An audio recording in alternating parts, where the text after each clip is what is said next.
যখন মারা যায়, হিন্দুই হোক বা মুসলমান হোক বা খ্রিস্টান হোক, সেই মানুষটা কিন্তু সবই থাকে। তার চোখ, কান, হাত, পেট সবই থাকে, কিন্তু একটা জিনিস থাকে না। না থাকাতে আমরা সেই মানুষটাকে যেটা যত্ন করতাম, আদর করতাম, স্মরণ করতাম, তারপর আমরা তা করতে পারি না। জিনিসটা কি? সেইটাকে বলে আত্মা। আমার মুসলমান ভাইরা সেটিকে বলে রূহ, ইংরেজিতে সেটিকে বলে সোল। এটা দেখা যায় না, আত্মা দেখা যায় না। যেমন হওয়া বাতাস ছাড়ে, এটা দেখা যায় না, অনুভব করা যায়। এই যে কারেন্ট আমরা যেটা দেখছি, এটাও দেখা যায়, কিন্তু আলোটা যখন জ্বলে তখন আমরা বুঝি কারেন্ট আছে। ঈশ্বর যেটাকে আমরা বলি সেটা একটি অদৃশ্য শক্তি। আল্লাহ অদৃশ্য, গড অদৃশ্য। সেই অদৃশ্য তিনি যখন আসেন, তাকে বোঝানোর জন্য তাকে ইচ্ছা করেই নরদেহ ধারণ করতে হয় আমাদের শাস্ত্র অনুযায়ী। তাই আমরা তাকে নবী রাসূল বলি, মুসলমান ভাইরা নবী রাসূল বলে, আমরা অবতার বলি, ভগবান বলি। আমার মুসলমান ভাইরা যেমন বলে, আমার খ্রিস্টান ভাইরা বলে। ভাষা পার্থক্য। আজকে ঠাকুর তিনি যখন আসেন, পরম পুরুষ তিনি যে ভাষায় কথা বলেন, অর্থাৎ যে মায়ের কোলে আসেন, সে মায়ের ভাষায় কথা বলেন। কিন্তু ভাষা যদি আমরা বুঝি, তাহলে দেখা যায় অর্থ হয়। আমরা জল বলি, আমরা পানি বলি, আমরা অর্থাৎ বলি। আমার তৃষ্ণা লাগলে আমি তাই বলি। একজন মুসলমান তৃষ্ণা লাগলে সে পানি বলে, খ্রিস্টানের তৃষ্ণা লাগলে সে কথা বলে। আমরা খোদাই বলি, আর গডই বলি, আর ঈশ্বরই বলি, আমরা একই কথা বলি। তাহলে তিনি এক ও মেঘ দ্বিতীয়, সেই নিরাকার ব্রহ্ম যখন সাকার রূপ নিয়ে আসেন, মনুষ্য তরু নিয়ে যখন আসেন, ওইটাকেই বলা হয়েছে, বেদ বলেছে সত্যই ব্রহ্ম। আমি কেটা? আমার হাত, আমি পা, আমি এগুলো বলছি কে? শব্দ, কম্পন, ভাইব্রেশন। আমার হাতটা চলছে, যখন চলবে না ডাক্তাররা বলবে, মৃত্যু ঘোষণা করে দেবে, আমার কাজ কেউ যত্ন করবে। তাই আমাদের শাস্ত্রে বলছে শব্দই ব্রহ্ম। বাইবেল বলেছে ওয়ার্ড ইজ গড। গড হচ্ছে একটি শব্দ, যে শব্দের কথা এখন বলা হচ্ছিল যে আমাকে ডাকে নাই। হরিকে ডাকার তো একটা নাম আছে, সেই নামটা কি? সেই নামটা লুবিস। তাই বৈষ্ণব শাস্ত্রে বলছে, যেই নাম সেই কৃষ্ণ ভজনিষ্ঠা করি, নামের সহিত আছেন আপনি শ্রী হরি। নাম তিন প্রকার। একটা বর্ণাত্মক নাম, একটা হলো ভাবাত্মক নাম, একটা হলো বীজাত্মক নাম। আমার একটা নাম রেখেছে, যেমন আজকে এখানে নাম রাখা হয়েছে, তার নাম রাখা হয়েছে বিকাশ।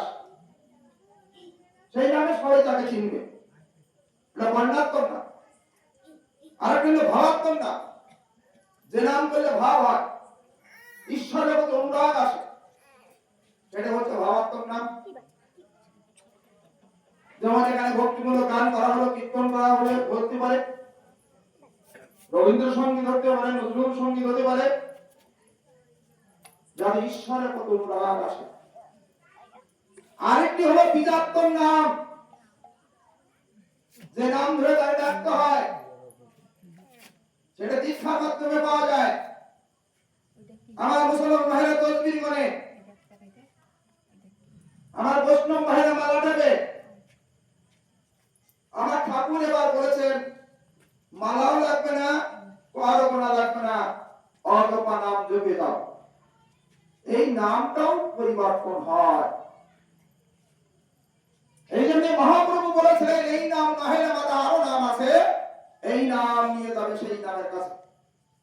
ধীরে উচ্চস্বরে সবে নাম লবে, নাচিয়া গাইয়া জীব নরকে মতিবে। এই নাম নহের মাথা, আরো নাম আছে, এই নাম নিয়ে যাবে সেই নাম। এই নাম হচ্ছে একটি বিষ, অন্তর্নিহিত শক্তি, যেটা দীক্ষার মাধ্যমে পাওয়া হয়। শাস্ত্রে বলছে হরের নামই হরের নামে হরের নামই কলা কালাই নাস্তক নাস্তক গতির কথা। হরিনাম নিয়ে করে জীব উদ্ধারের কোনো পথ নেই। সেটা কি? সেটা বিষ। তাই ধর্মের গ্লানি হয়। ধর্মের গ্লানি হয় বলে তিনি বলেন আমি আবার আসবো। মহাপ্রভু তাই বলেছিলেন আমি আবার আসবো। তাহলে আমি পরম পিতার সত্তা, God is God, সত্যই ব্রহ্ম, তাহলে আমিও ব্রহ্ম, আমি খুদি ব্রহ্ম। সেই খুদি ব্রহ্ম তো নষ্ট হয় না। তাই ভগবান শ্রীকৃষ্ণ গীতা স্পষ্ট করে বলেছে, যেখানে অর্জুন যুদ্ধ করতে চাচ্ছিল না, বলল যে আত্মা অবিনশ্বর, আত্মা মরে না। কত উদাহরণ দিল, কাপড় পরছো, কাপড়টা ছিঁড়ে যাচ্ছে, ওটা বাদ দিতে হবে। আমার হাতে একটি মোবাইল আছে, এর তিনটি পার্ট আছে, একটা বডি, এর ভিতরে একটা ব্যাটারি আছে, একটা হার্ট, আর এর ভিতরে একটা সিম আছে, ওইটাই আত্মা। তাহলে তিনটের সমন্বয় ছাড়া এই মোবাইল চলবে না। যদি এখানে সিম রাখি, ব্যাটারি না থাকে, তাও চলবে না। আবার আমার সিমটা রাখতে গেলে একটা বডি লাগবে, সেটাও না থাকে সিম থাকতে পারে। তাহলে সিমকে আসতে হলে একটা বডি লাগবে, আর বডিটা যখনই আসবে তখন তার হার্ট লাগবে, হার্ট চলতে হবে। তাহলে কি হয়, সিম যদি নষ্ট হয়ে যায় তাহলে সিম আবার তোলা যায়, কিন্তু বডি নষ্ট হলে বডি আর চলবে না। ব্যাটারি নষ্ট হলে বলে না, ব্যাটারি পাল্টাতে হবে, কিন্তু সিম নষ্ট হলে সিম আবার তোলা যাবে। সিমটাই আত্মা, আমি এরকম বুঝি। তাহলে আত্মা মরে না, আত্মা মরে না, তাহলে কাঁদি কেন, কাঁদছে কেন? সে তো মরি নাই, তো তো আছে। কাপড় জীর্ণ হয়ে গেছে, এটা আর পরা যাবে না, এটা পরা সম্ভব না, তাহলে বাদ দিতে হবে। এটাই হচ্ছে অজ্ঞানতাই দুঃখের কারণ, আর জ্ঞানই আনন্দ। আমরা দুঃখ করি, দুঃখ পাই। তাহলে আজকাল তার বাবা মরে নাই, ভাইও মরে নাই, বডি নষ্ট হয়ে গেছে, ওই বডিটা চলবে না, তাই সেখান থেকে ছেড়ে চলে গেছে, আবার নতুন বডিতে আসতে হবে। এটাই শাস্ত্র বলছে, গীতায় বলা আছে মৃত্যুকালে সে যে ভাব নিয়ে মারা যাবে সেই রকম একটি জায়গা তাকে আবার জন্মগ্রহণ করবে। আমার ঠাকুর ছোঁয়া দিয়ে বলেছেন মৃত্যুকালে যে ভাব ধরে ছেড়ে শরীর যায় জীবন, জন্মে আবার তেমনি স্থানে সেই ভাবে পাপ পায় যাবে। অর্থাৎ এই যে তার আত্মা চলে গেল, ওই আত্মা মরার সময় যে ভাব নিয়ে মারা গেছে, যা চিন্তা করতে করতে মারা গেছে, যে দম্পতির ভিতরে ওই ভাব সৃষ্টি হবে, তখন ওই আত্মাটা ওখানেই শুধু নামতে পারবে।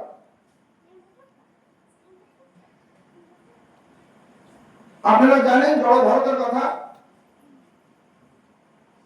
সব উদাহরণ দিয়ে বোঝা যায়। সে সাধন ভোজন করত, কিন্তু একটু হরিণের ছানায়, লাস্টে একটু হরিণের ছানায় সেটাকে যত্ন করত। মৃত্যুর সময় চিন্তা করলে আমি মরে গেলে হরিণের বাচ্চাটা কি হবে, তার সাধন ভোজন ছিল, মারা গেল। পরবর্তীতে সে হরিণ জমিতে জন্মগ্রহণ করলো, কিন্তু সে জানে সে হরিণ, কিন্তু পাপ বলতে পারে না, কথা বলতে পারে না, কিন্তু সে জানে পূর্ব জন্মের ঘটনা যে আমি রাজা ছিলাম।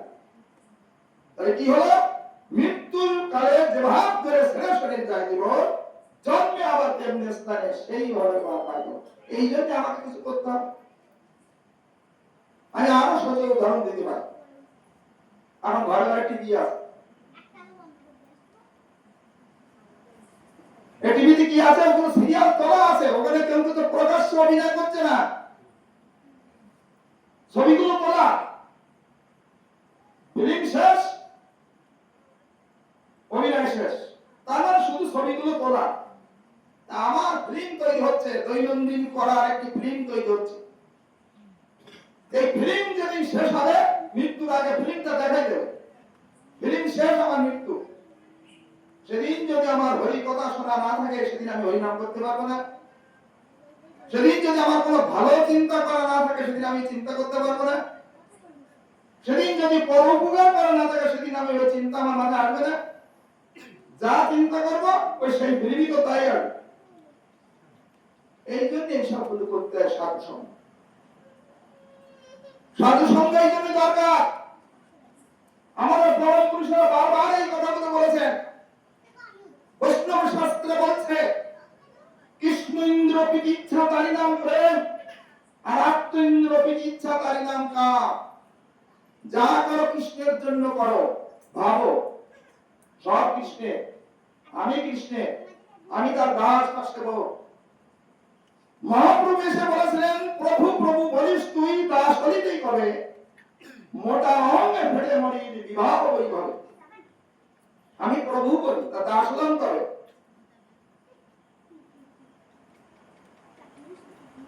আমরা জানি যাকে ভালোবাসি তার জন্য কিছু করতে ইচ্ছা করে। আজকে সুশান্ত তার বাবা মার জন্য কিছু করছে, দাদু ভাইয়ের জন্য কিছু ভালোবাসে বলে না, পয়সা খরচ করা কি দরকার? আমার বাবা অসুস্থ, তার জন্য কিছু পয়সা খরচ করতে হয়। আমার স্ত্রী ডেলিভারি হবে, ডাক্তারের জন্য 10,000 টাকা 20,000 টাকা দিতে হয়। কি জন্য? ভালোবাসি বলে। আপনি আপনার প্রভুকে ভালোবাসেন, প্রভুর জন্য কিছু করবেন না? এটাকেই বলা হয়েছে, গীতায় বলা হয়েছে যে আমার জিনিস আমার যে না দেখা যে চোদ্দ বৃদ্ধি করে, চুরি করা। পঞ্চমহাযজ্ঞ করতে হয়, পিতৃযজ্ঞ, ভূতযজ্ঞ, নির্যজ্ঞ, ঋষিযজ্ঞ, দেবযজ্ঞ। পঞ্চমহাযজ্ঞ অবস্থান পাল্টেছে, ওইটাই জন্য মহাপ্রবেশ করলেন বৈষ্ণব সেবক। বললেন বৈষ্ণব সেবক দিতে হবে। এখন বৈষ্ণব কাকে বলে? যিনি বিশ্বব্যাপী আছেন তিনি বিষ্ণু, আর তার উপাসক যারা তারা হচ্ছে বৈষ্ণব। তার বৈষ্ণব কখন পাবে? বাড়িতে বসে থাকতে হবে তো সেবা দিতে গেলে। এই জন্যই মহাপ্রভু বলেছিলেন আবার আমাকে আসতে হবে, আসতে হবে আবার। তাই চৈতন্য ভাগবতে বলেছেন, মাকে লক্ষ্য করে এই মতো আছে দুই অবতার, কীর্তন আনন্দ হইবে আমার, তাতে মাতা মোর জন্মে জন্মে তোমার আমার ভেদ নাই অপমানে। বলে আমার আরো দুটিবার আসতে হবে, তাতে তুমি আমার মাতা হবে, আমি তোমার পিতৃরূপে জন্মগ্রহণ করবো। আসলে রামকৃষ্ণ পরমহংসদেব তার পরম ভক্তকে তিনি বলেছিলেন, যখন গলপথে ঘুরছেন, হাঁটতে পারে না, চলতে পারে না, খেতে পারে না, শুতে পারে না, বলেন ঠাকুর ভগবান নাম। তখন তিনি বলেছিলেন, নারেন এখনো তো সন্ধ্যা গেল না, যিনি রাম তিনি কৃষ্ণ, ইদানি নেই দেহে রামকৃষ্ণ। ভগবান অর্জুনের কাছে বলেছিল যে তোমার আমার জন্ম হয়েছে অনেকবার, তোমার মনে নেই, আমার মনে আছে। আমি এই কথা সূর্যকে বলেছি, সূর্য মনুকে বলেছে, মনুকে বলেছে। কালক্রমের ভিতরে এইগুলো গ্লানিতে পরিপূর্ণ হয়ে গেছে, তারপর নতুন করে বলছি তুমি নতুন করে শোনো। তাহলে নতুন করে শোনার প্রয়োজন আছে। আমি হাজার উদাহরণ দিতে পারি এখানে দাঁড়িয়ে ঘন্টার পর ঘন্টা, তাতে লাভ হবে।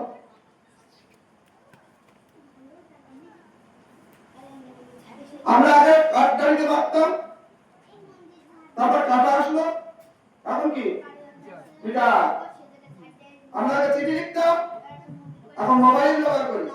আগে কাঠতে রান্না করতাম, এখন গ্যাস দিয়ে রান্না করি। আগে পায়ে চালাতাম, এখন ইঞ্জিন দিয়ে চালাই।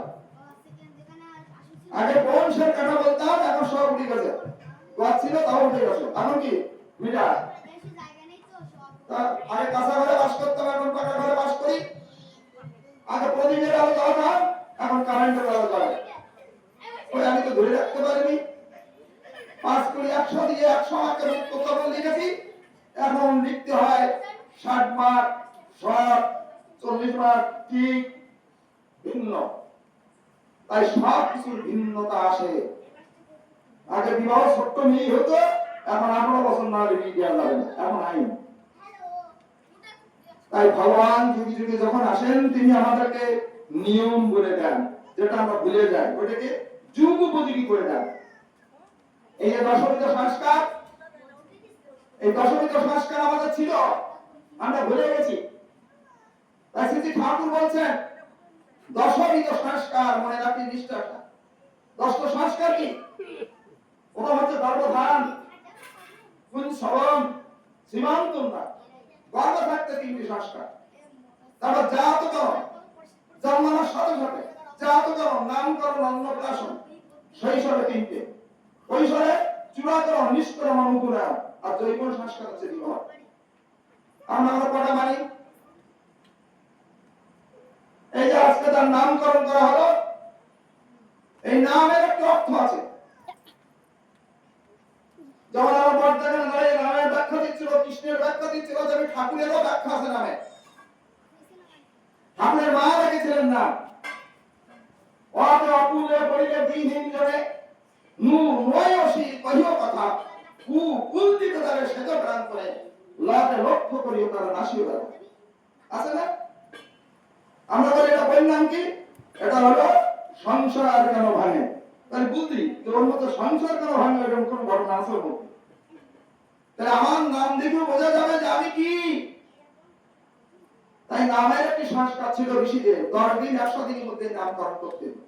সেটা ভুলে গেছি আমরা। মঙ্গলবার হয়েছে মঙ্গলা, বুধবার হয়েছে বুধ, শুক্রবার হয়েছে শুক্কুলি, কালীর মধ্যে আছে তাই নাম রাখলাম কালী।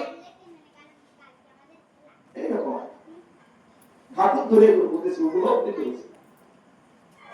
আমার আলোচনা দীর্ঘায়িত করব না, আমার কথা বলা শেষ করছি। তবে শুধু এটুকুই বলেছি, আমার একটা আফসোস আছে, কষ্ট আছে। ঠাকুর আমাকে বহু জায়গায় নিয়ে গেছে, বাংলার বহু প্রান্তে আমাকে নিয়ে গেছে, কিন্তু আমার শাস্ত্রী বাড়ায় আসতে পারি। এটা আমার একটা দুঃখ, কষ্ট, যন্ত্রণা। তো আমার এই সুকান্ত জামাই মাঝে মাঝে এটা ডাক দেয়, ভালো লাগে। কারণ আমি অনেক ছোটবেলায় এখানে আমি আসা যাওয়া করেছি, যখন আমি প্রাইমারি পড়ি। আমার একটা বন্ধু ছিল এখানে, তখন থেকে আমার দাদাদের সাথে আমার পরিচয়। যা হোক আজকে আসতে পেরেছি, আপনারা ভালো থাকেন। আমি সুকান্ত বাবা ভাইয়ের আপনার সদ্গতি কামনা করি, শুভ কর্মের শুভ ফল হয়, এবং তার দাদু ভাইয়ের নামকরণ এসেছে, তারাও সুপ্রাণ হয়ে উঠুক, ভালো হোক, এটাই চাই। আপনারা সবাই ভালো থাকেন। জয় গুরু।